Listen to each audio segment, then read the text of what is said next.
Nós vamos ouvir a palavra agora com o nosso irmão e amigo, amém, diácono Bruno, amém, glória a Deus, em nome do Senhor Jesus, glória a Deus, amém. Deus abençoe. Amém. Quer orar? Não, à vontade. Obrigado. Boa noite a todos.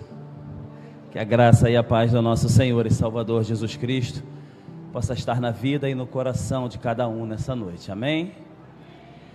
Eu estava ouvindo ali o pastor nos ensinar sobre generosidade, né, irmãos? A palavra generosidade, ela vem do significado de gen, é da genética de alguém querer fazer o bem. Então generosidade, ela é bem diferente que bondade. A bondade, na Bíblia, o contrário de mal não é bem, o contrário de mal é justo. Lá em Gênesis, Deus falou assim, ó, Caim, você, visto que suas obras são maus e a do seu irmão, elas são justas. Porque às vezes a gente acha que ser bom já é o suficiente. Não, devemos ser generosos. A generosidade é quando você olha, mesmo você não tendo, você sente o desejo de dar. E a bondade, às vezes você só vai dar, vai fazer o bem quando pode. Um exemplo de bondade é, às vezes eu estou com um trabalho para ser feito lá em casa, aí chega alguém precisando de um dinheiro, eu coloco ele para capinar um terreno, esse terreno vale R$200, aí eu dou um leite e um pão. Eu fui bom ou fui justo? Eu fui bom, porque se eu fosse justo, eu daria R$200 a ele. Então Deus não quer que sejamos bons, Deus quer que sejamos generosos, sejamos justos. Justo é dar ao outro o que lhe é de direito. E quando perguntaram para Jesus, mestre, tu és bom? Ele, não, bom é o meu Pai. Por quê? Porque todas as vezes que Deus, ele terminou a obra dele, ele disse, a Bíblia diz, e visto Deus que era bom. Então bom só vai ser quando Deus terminar a obra que ele começou em sua vida. Por isso que Jesus havia dito, bom eu não sou, porque Deus ainda não havia concluído a obra do Calvário pelo qual ele veio para ser crucificado. Então quando Deus terminar a obra que ele começou em nossa vida, aí será bom, porque quando Deus terminou lá no Gênesis, tudo que ele terminou, ele viu que era bom. Então sejamos generosos. A generosidade significa que você carrega algo de Deus, porque Deus é generoso. Você carrega o gen, você carrega as características de seu pai dentro do teu sangue, não é isso? Se fizer um exame de sangue, você vai carregar as características de seu pai. A generosidade é uma das características de Deus. Se você não é generoso, você está deixando de mostrar para o mundo, para as pessoas, que você carrega o significado biológico do seu pai, espiritual do seu pai, amém? Irmãos, vocês estão desejosos para ouvir a palavra de Deus? Que bom, hein? Abram comigo lá em Isaías 64, e diz assim a palavra do Senhor. Isaías 64, versículo 4 diz assim: porque desde a antiguidade não se ouviu, nem com ouvidos se percebeu, nem com os olhos se viu, um Deus além de ti, que trabalha para aqueles que nele esperam. Que trabalha para aqueles que nele esperam. Senhor nosso Deus, curve a tua cabeça, estaremos orando. Senhor nosso Deus, bendito seja o teu nome, por estarmos com esta oportunidade de ouvir a tua palavra, nesse ambiente onde o Senhor nos proporciona a liberdade de pregar o seu evangelho. Que esta palavra esteja acompanhada pelo Espírito Santo, e ele nos ajude a pregar aquilo que o Senhor mesmo nos ensinou. Abençoado seja todo aquele que crê e ouve, que ouve e crê em sua palavra. Amém, meus irmãos? Glória a Deus. Irmãos, nós estamos vivendo um tempo profético. e consequentemente um tempo profético, ele nos permite e nos habilita a viver dias proféticos. Se você olhar direitinho, observar em sua vida, ao seu redor, alguma coisa está sendo apontada para algo profético na sua vida, alguma coisa está acontecendo para que as realizações de alguma profecia, de alguma coisa que Deus disse, está sendo realizado nos dias em que nós estamos vivendo. Então, os dias proféticos são os dias onde Deus ele está trabalhando para que alguma coisa aconteça na minha e na sua vida também.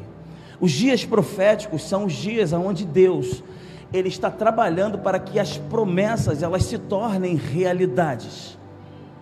E para a gente alcançar essa mentalidade, essa capacidade de entender o tempo profético, os dias proféticos, para a gente ter uma noção do que é uma promessa e uma realidade, nós vamos ter que entender e discernir nesses dias o que é uma promessa e o que é uma realidade.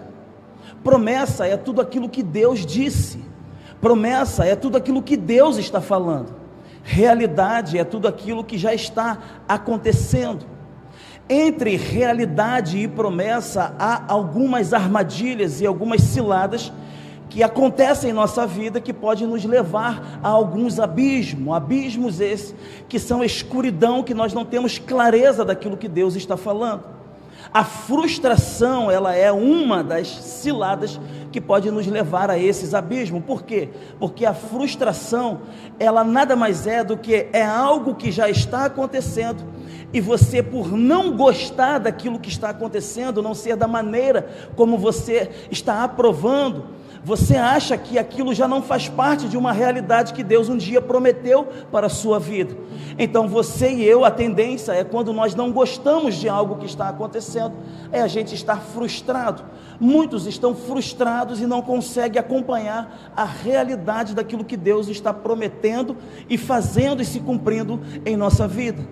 No caminho de Emaús, 2 discípulos estavam caminhando lá em Lucas 24. Lucas 24, os discípulos andaram por 3 anos e meio com Jesus, e Jesus dizendo para eles: há uma promessa de que o Messias viria, e quando ele viesse, ele derrotaria todo o mal. Os discípulos estavam aguardando um homem poderoso e forte, com uma espada na mão, para lutar contra o Império de Roma, porque era o Império de Roma que assolava Israel naquele tempo. E quando Jesus vem debaixo de uma promessa, ele é crucificado e ele ressuscita no primeiro dia da semana, que é domingo, e ele vai buscar os discípulos que estão caminhando para Emaús, para uma ilha perdida. Por quê? Porque eles estavam frustrados, eles aguardavam que a promessa de Deus fosse da maneira em que eles quisessem, mas a promessa de Deus caminhava lado a lado com eles. Jesus pergunta para os discípulos: por que vocês andam tristes? E ele fala: você não sabe o que houve, o que aconteceu em Jerusalém? Eles não tinham nenhum corpo para enterrar, pois Jesus estava ressurreto. Então a promessa de Deus estava acompanhando eles em realidade, do lado deles, mas por eles quererem que a promessa fosse do jeito deles, eles estavam frustrados. A promessa estava sendo real, uma realidade estava acontecendo, e eles foram incapazes de tomar posse daquela realidade, daquele acontecimento, por causa de suas frustrações. Então, irmãos, por conta dessas frustrações, a gente corre o risco de estarmos deixando de viver os dias, o tempo profético de Deus, simplesmente vai nos arrastando para fora do propósito daquilo que Deus quer nos trazer. Então, tudo que Deus está fazendo nesses dias é trazer novamente as pessoas para dentro do propósito em que alguns se perderam nesses dias. E a pergunta é para a igreja: como é que eu consigo discernir? Como é que eu consigo identificar? Como é que eu consigo saber se eu estou dentro ou se eu estou fora de um propósito? Irmãos, todas as vezes que você e eu tivermos que lutar por alguma coisa, eu vou repetir isto que eu já disse um dia. Nós vamos lutar por 3 coisas nessa vida. Nós vamos lutar por uma necessidade, nós vamos lutar por uma ganância, ou nós vamos lutar por um propósito.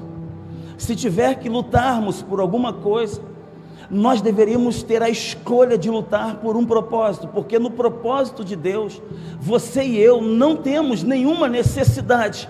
Todas as necessidades para quem está no propósito de Deus, elas são supridas. E mesmo que você entre no propósito por uma ganância, o propósito de Deus, ele consegue tirar de você, arrancar a ganância, os desejos que são de você ter todas as coisas desse mundo, sem que você almeje as coisas do reino de Deus. Quando nós estivermos andando no propósito de Deus, sejamos homens e mulheres mais leves, porque quando nós estivermos passando por algumas circunstâncias, não vamos nos tornar pesados para ninguém. Quando você e eu estivermos andando no propósito de Deus, Deus ele vai te dar uma sabedoria para que você tenha palavras mais doces. Por quê? Porque pode ser que algum dia na vida, em seu propósito, você vai precisar engolir e provar de tudo aquilo que você está falando um dia. Porque se você fosse colocar em um copo aquilo que são as suas palavras hoje, elas seriam venenos ou seriam remédios para alguém? Porque se você fosse colher tudo aquilo que sai da tua boca e você colocasse em um copo, seria um remédio para curar a vida de alguém ou seria veneno para destruir a vida de algumas pessoas? Então pode ser que Deus reúna todas essas nossas palavras para que a gente um dia tenhamos que provar daquilo que nós estamos falando para alguém.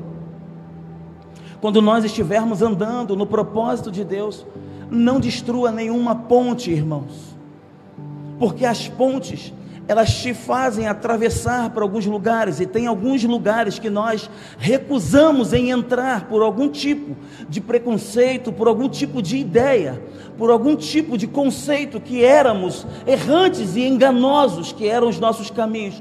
Mas quando Deus te centraliza para o propósito dele, ele vai fazer com que você volte a alguns lugares que você foi arrogante, para que você venha se desculpar, para que você venha perdoar e ser perdoado para alguém. Então nós estamos conseguindo identificar quando é que estamos no propósito de Deus. É quando Deus ele começa a nos arrancar de algumas necessidades. Quando você começa a viver uma vida de muitas necessidades, você começa a identificar que está longe do propósito de Deus.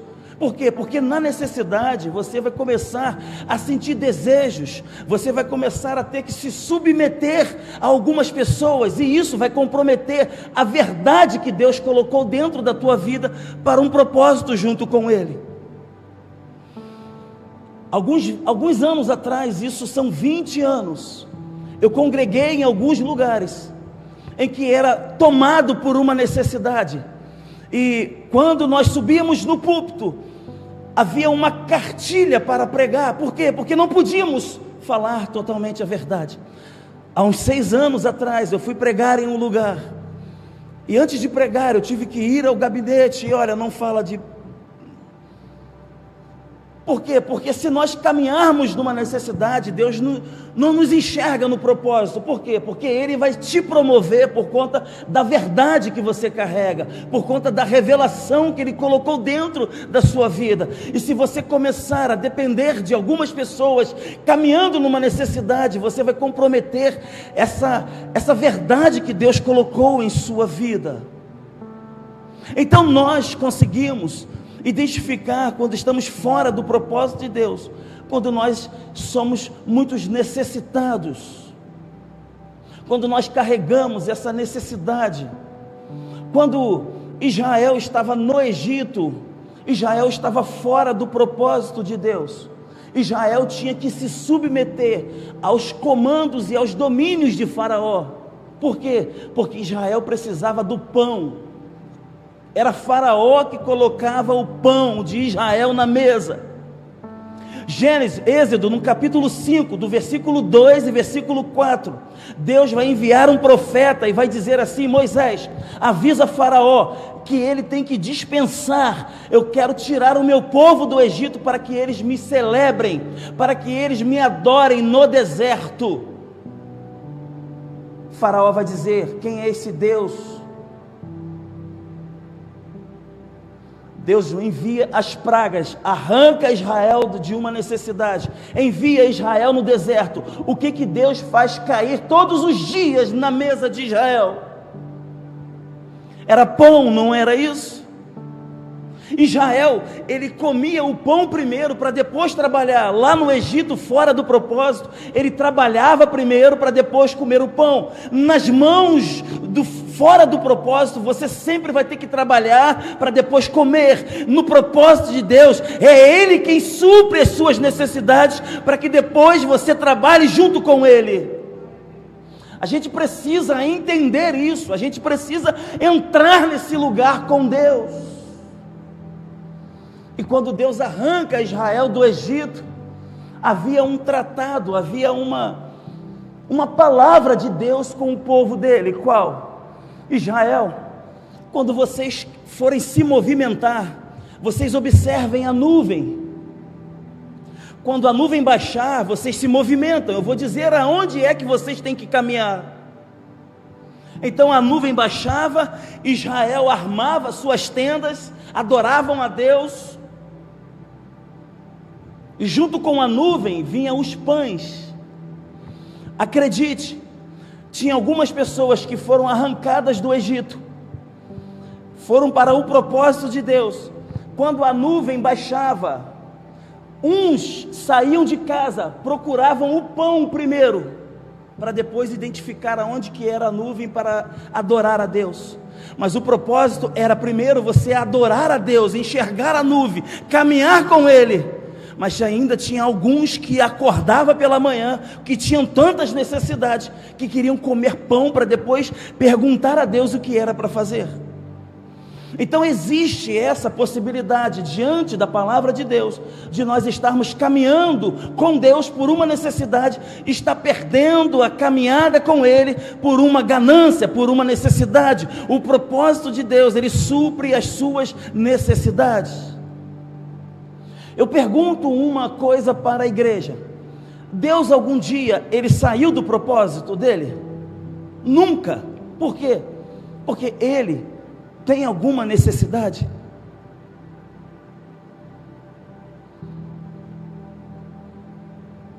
Eu ouso a dizer nessa noite, que o maior, ele vai se tornar ainda mais com Deus, se ele começar a compreender o menor. Se nós quisermos caminhar com Deus nesses dias proféticos, nós vamos ter que acompanhar a forma como Deus pensa, porque a forma como Deus pensa e a forma como nós caminhamos com Ele é a forma como nós vamos nos comportar nesses dias. Sabe, um pai, quando tem um filho e esse filho é cheio de necessidades, quem é que tem a obrigação de compreender? É o filho que tem que compreender o pai, ou o pai que precisa compreender as necessidades do filho? Então o pai, ele sempre vai compreender as necessidades de seu filho. Então a capacidade de você e eu começarmos a compreender as pessoas em sua totalidade de necessidade, vai definir a autoridade que Deus vai te dar sobre alguns lugares nessa vida. Então você quer começar a andar nos dias proféticos, num tempo profético com Deus, comece a criar uma capacidade maior de você compreender as pessoas que estão ao seu redor. O marido, quando ele começa a compreender ainda mais as necessidades de sua esposa, ele começa a se tornar maior em autoridade em seus ambientes. A esposa, quando começa a compreender melhor as necessidades do lar, unindo o trabalho do esposo com o trabalho que tem na igreja, quando ela começa a compreender que ele é um ser, um homem de Deus, que ele lida com batalhas espirituais, ela começa a ganhar autoridade em alguns ambientes que Deus vai inserindo ela. Por quê? Porque Deus, Ele é Deus, porque Ele compreende as nossas necessidades. E se Ele está te chamando para andar num propósito com Ele, nós precisamos andar nessa mentalidade de começar a entender e compreender aquilo que as pessoas estão necessitando.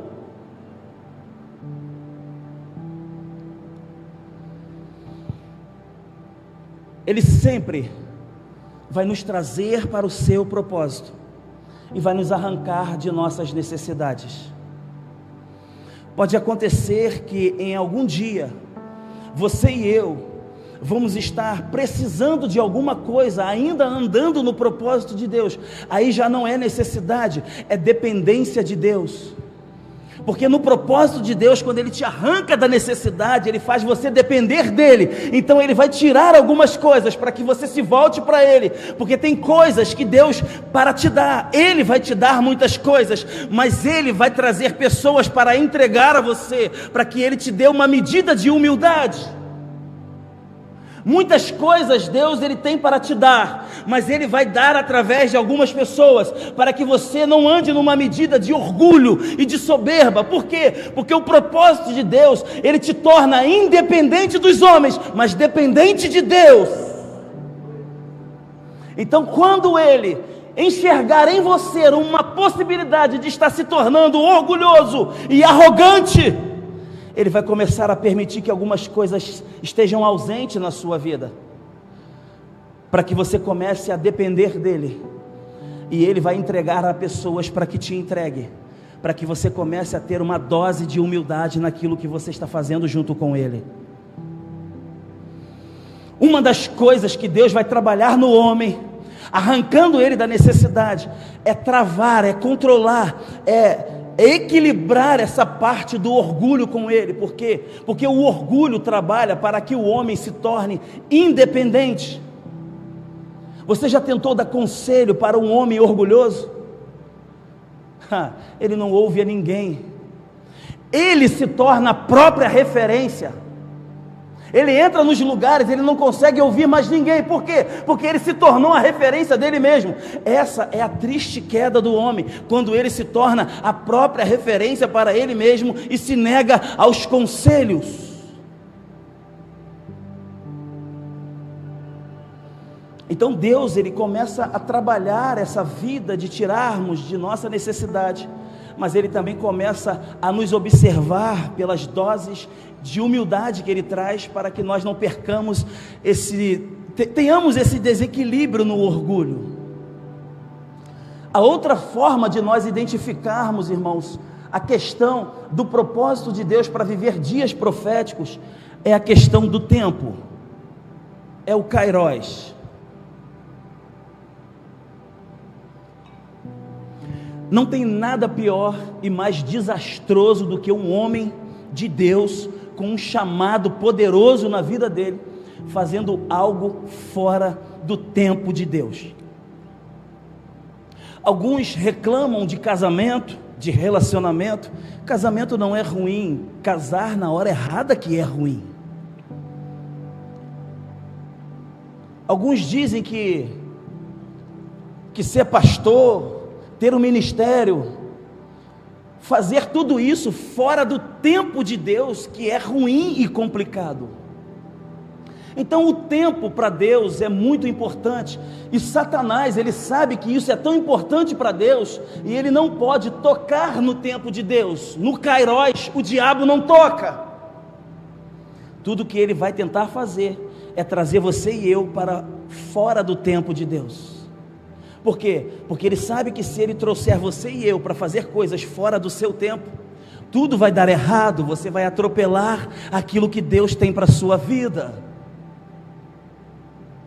Irmãos, nós precisamos entender que o nosso inimigo, ele é opositor, ele se opõe àquilo que é verdadeiro. Ele não aparece de rabo, de chifre. Se Deus, ele levanta 1 milhão de pastores verdadeiros nessa terra, Ele vai tentar fazer com que 300 milhões de pastores falsos estejam caminhando também junto com os verdadeiros. Por quê? Porque ele é opositor, ele se opõe àquilo que é verdadeiro. A única forma dele fazer com que você e eu andemos fora do tempo é nos apresentando aquilo que é falso.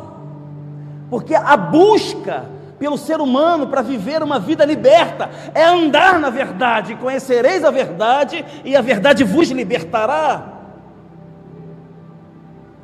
Então tudo que ele vai te apresentar é algo falso, para que você pegue aquilo que é falso e desista de correr atrás do verdadeiro. Se eu estou procurando o meu celular e a minha chave para ir embora, eu estou procurando, eu só vou embora depois que eu achar a minha chave e o meu celular, que são verdadeiros. Mas se colocarem algo parecido com o meu celular e a minha chave, eu vou pegar e vou interromper a busca pelo que é verdadeiro. Entende como funciona a vida de um ser humano quando é atrapalhada para andar fora do tempo de Deus? É quando você interrompe a busca pelo que é verdadeiro para encontrar o que foi posto em sua vida do que é falso.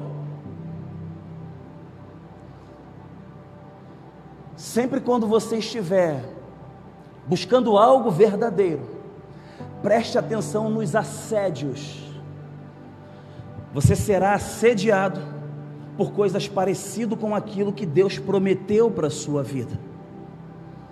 Às vezes um jovem está para casar e ele encontra a esposa dele, e ele às vezes pode perder o propósito, porque vai ser assediado por algo parecido, e ele abandona o verdadeiro para ir atrás do que é parecido com o que é verdadeiro. Às vezes Deus tem uma proposta de emprego para alguém, e logo em seguida aparece outra proposta, e você deixa aquela proposta que era de Deus, para pegar algo parecido com o que era de Deus.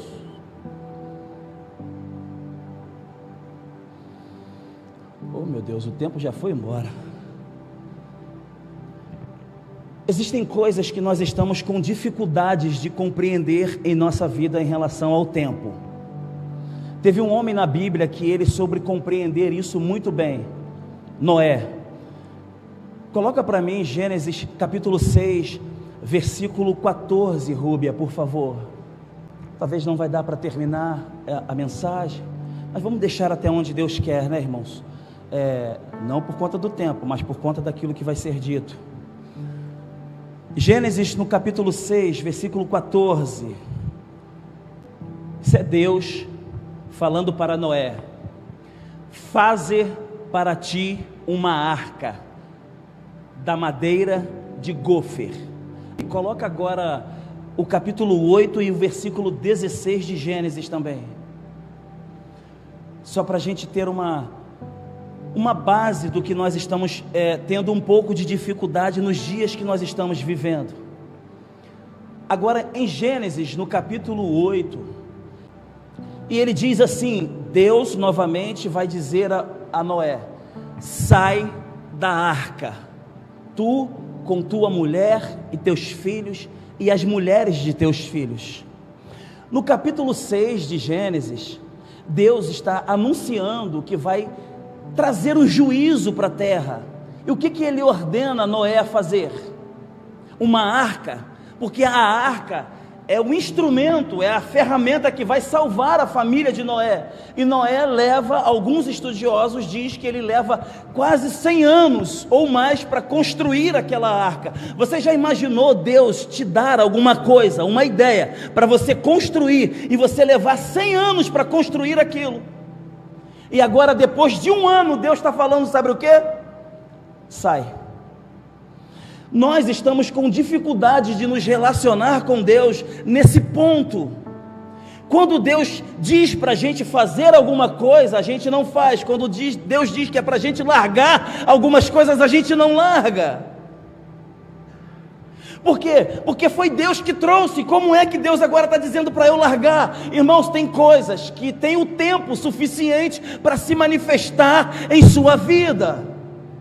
Nós precisamos compreender profeticamente quais são as coisas que Deus está tentando nos comunicar, para aquilo que nós devemos fazer e qual é o tempo de largar.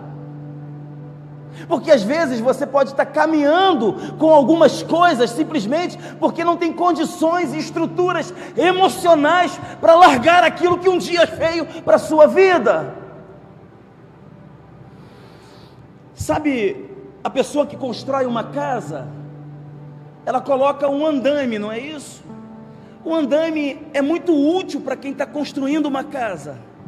Agora, quando a casa ela é acabada, termina a obra, o homem que construiu, ele pega o andaime e coloca lá no meio da sala, para honrar o andaime que tanto te ajudou. Não, o andaime foi só um instrumento que Deus usou, ou que o pedreiro usou para que fosse útil por um tempo. Você não precisa estar bajulando, dando honras às coisas que Deus já determinou um tempo de você ir embora.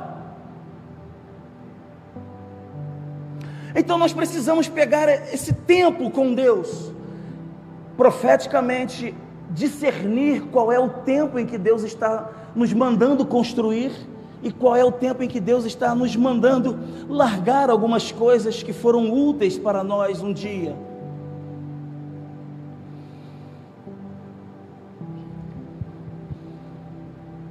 Deixa eu contextualizar os dias proféticos no texto que nós lemos em Isaías 64, versículo 4.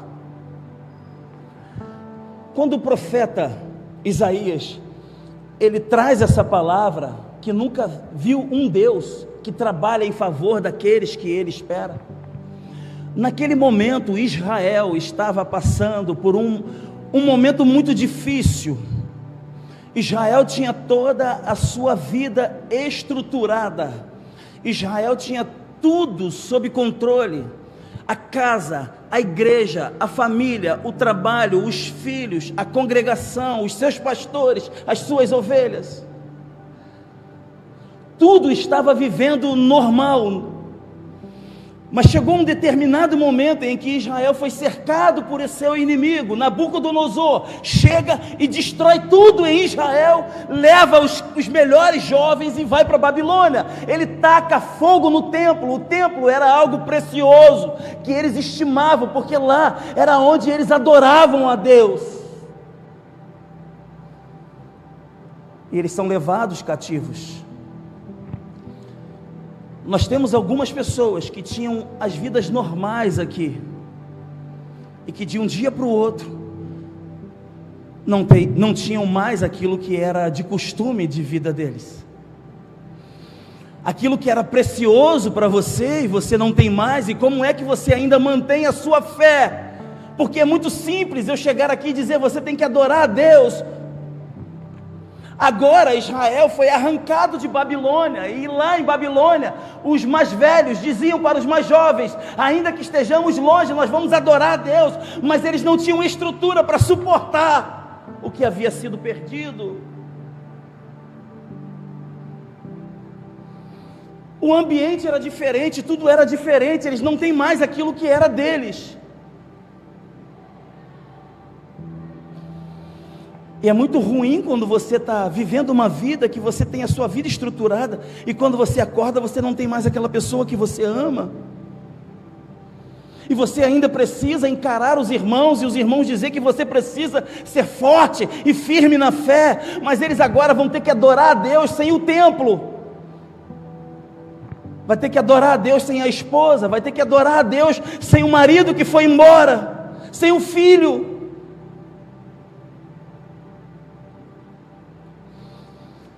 Lá no cativeiro, Israel começa a se identificar com essa palavra. Uma das palavras que trouxe força para Israel se livrar do cativeiro foi a palavra de Isaías 64:4. Quando eles tinham vontade de desistir, eles começaram a lembrar que Isaías profetizou essa palavra quando ainda o cativeiro não existia. Mas Isaías, ele enxergava o cativeiro, porque ele era profeta. O profeta vivia em dias proféticos. Viver em dias proféticos é você trazer a revelação daquilo que ainda não aconteceu, para que você viva em Deus o que está para acontecer. É você começar a trazer a existência daquilo que Deus está te revelando. Se Ele te revela o reino de Deus, por que nós ainda não nos comportamos como tais cidadãos desse reino? Porque está faltando em nós uma capacidade de viver dias proféticos. Então Israel começou a se identificar com essa palavra. Isso fez com que eles acordassem melhor de manhã, porque quando eles lembravam de que não existe um Deus que trabalha para aqueles que neles esperam, eles começaram a retornar os caminhos para Deus, e começaram a esperar em Deus uma libertação. Eles começaram a andar numa fé, numa comunhão com Deus, que eles restauraram o sábado que havia sido perdido. Mais para frente eu trago essa palavra sobre a restauração do sábado, como foi importante esses dias proféticos, porque eles tinham abandonado o dia de sábado. O dia de sábado era o dia de descanso. Você só consegue conhecer a Deus se você descobrir que descansa nele. Se você ainda vive uma vida perturbada, ansiosa, você ainda não conheceu a Deus, porque o Deus que nós conhecemos é o Deus que estabelece o descanso. É Deus quem trabalha e você descansa e desfruta aquilo que Ele fez por você. A segunda coisa que Israel faz, Israel retorna uma aliança com Deus. Por quê? Porque Israel volta a praticar a circuncisão. Circuncisão é o princípio de aliança que Deus havia estabelecido. Então uma vida de descanso e uma vida com aliança com Deus fazia com que Israel sentisse o cheiro da libertação do cativeiro. Numa realidade espiritual, existem coisas que nós vivemos aprisionados hoje, e nós vamos precisar entrar nesse lugar com Deus de descanso. Nós vamos ter que retornar a esse lugar de aliança com Deus. Em outras ocasiões eu trago detalhadamente sobre o descanso e sobre a aliança com Deus, porque eu tenho observado uma coisa, irmãos. Alguns dias atrás, algum tempo atrás, eu achava que algumas pessoas na igreja estavam se comportando como tal por falta de maturidade. Mas eu já tenho recebido uma revelação de Deus, de que alguns estão maduros o suficiente para se comportarem como cidadãos do reino de Deus. Você vê que a gente ainda precisa estar anunciando sobre algumas coisas, mas não é que falta, irmãos, só maturidade, não. Está faltando, sabe o que? Uma aliança com Deus. Está faltando um compromisso com Deus. A gente está precisando olhar para o que significa uma aliança com o Deus de Israel. Os nossos meninos, os nossos jovens, eles só conhecem o Deus do louvor. Eles não conhecem o Deus da guerra. Eles não têm um calo de jejum espiritual. Eles não sabem o que é ficar 6, 7, 8, 9 horas, 10 horas jejuando, aguardando uma revelação. Quando querem pregar, vão na internet.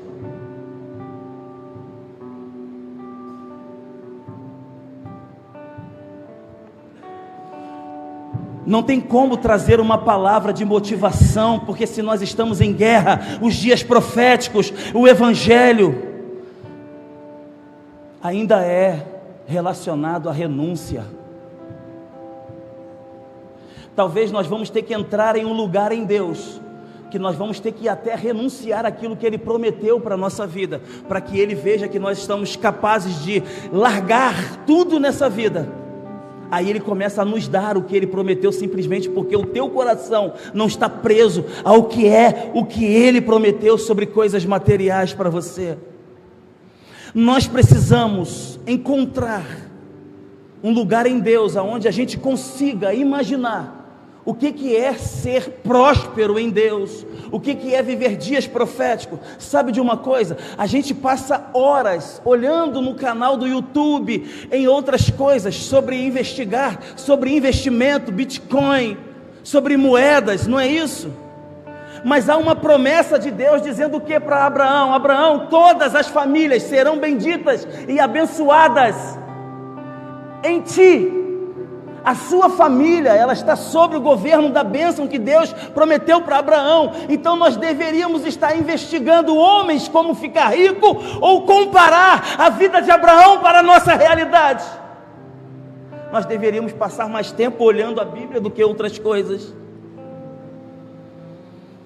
Quando Deus prometeu uma terra para Abraão, ele disse: sai da sua parentela, sai da sua terra. Quando Deus prometeu ele ser pai de multidão, sacrifica teu filho. Abraão foi quem foi por ter renunciado o que tinha. O Evangelho ainda é um lugar de renúncias. Que a gente possa sair daqui nessa noite, tendo essa observância dos dias proféticos. Eu gostaria muito de convidar aos irmãos para estarmos orando.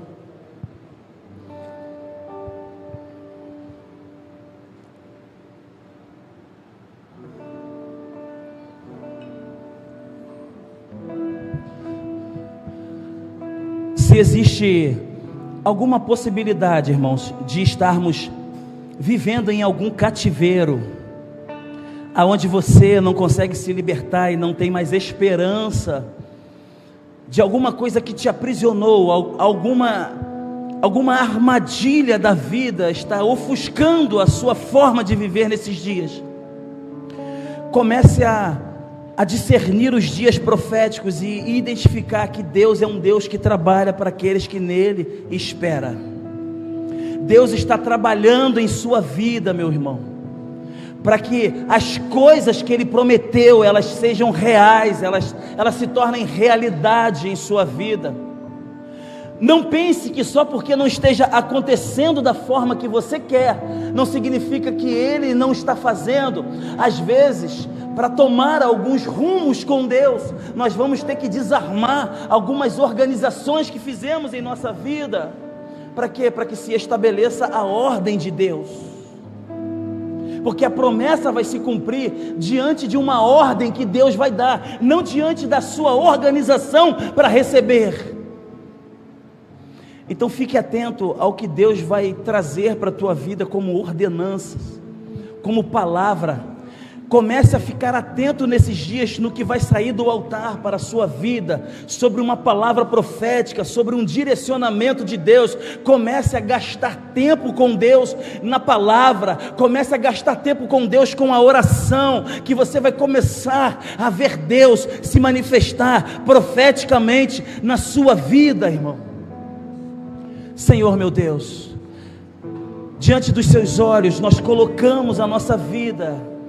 Prepara, meu Deus amado, a nossa caminhada contigo, uma jornada, porque acima de tudo o Senhor nos convida para viver uma vida de fé e de fidelidade com o Senhor. Nem sempre as nossas vontades, elas vão ser realizadas. A nossa vontade só vai ser realizada se nós estivermos debaixo de uma vontade de Deus, porque a tua vontade, ela é perfeita e agradável. Nos dê uma consciência de sacrifício, mas como sacrifício vivo, entregando a nossa vida para nos sacrificarmos em renúncia. Que não sairemos daqui, não saiamos daqui com um fardo pesado da palavra que nos convida para renunciar, mas alegres no Espírito por ser aquilo que o Senhor está nos chamando para ser. Que o Senhor faça, meu Deus amado, nós entendermos as coisas que têm acontecido na nossa vida. Se ainda não é tempo, meu Deus, de entender por que aquela pessoa foi embora, que o Teu Espírito Santo venha hoje, meu Deus, visitar esse coração, que essa pessoa venha começar a conversar com pessoas mais experientes, que superaram alguns traumas da vida. Dê uma estrutura emocional, ó Deus amado, para que essa pessoa não desanime, para que ela não venha perder a fé, para que o Senhor venha restaurar os propósitos do Senhor na vida de cada um de nós. Sei que os teus olhos, sempre atentos, permanecem em mim.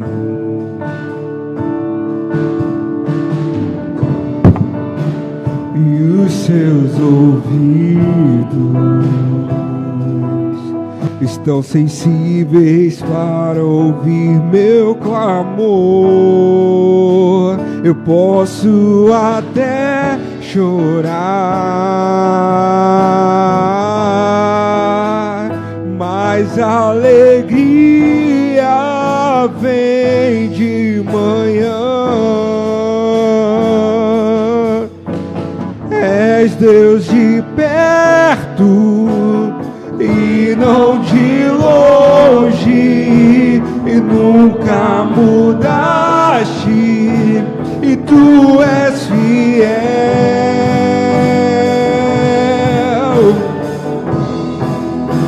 E Deus de aliança, Deus de promessa, e Deus que não é homem pra mentir.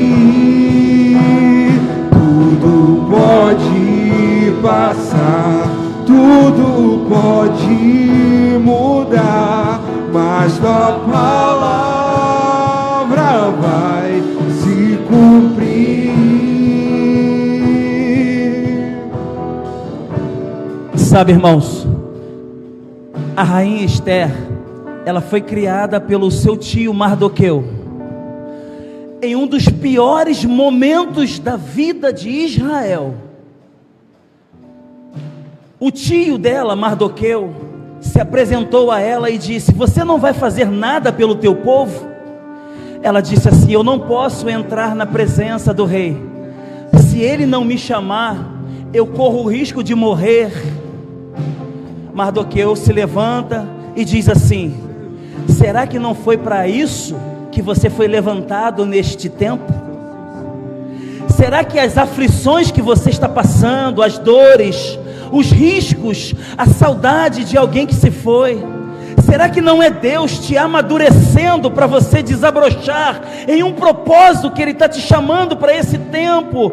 Porque tem pessoas que vão ser tocadas por aquilo que você hoje não consegue suportar. A Esther entra na presença do rei e ele fala: o que quiseres pede. Ela: não vim pedir nada, eu vim interceder pelo meu povo. Talvez as aflições que você e eu estamos passando nos dias de hoje não vai ser para receber coisas materiais, vai ser para a gente se levantar como homens e mulheres que vamos interceder por pessoas que não estão conseguindo suportar o que um dia você está passando e suportando. Meu Deus. E Deus de aliança, Deus de promessa, e Deus que não é homem pra mentir. E tudo pode passar, tudo pode mudar, mas tua palavra vai se cumprir. E Deus de aliança, Deus de promessa, e Deus que não é homem pra mentir. E tudo pode passar,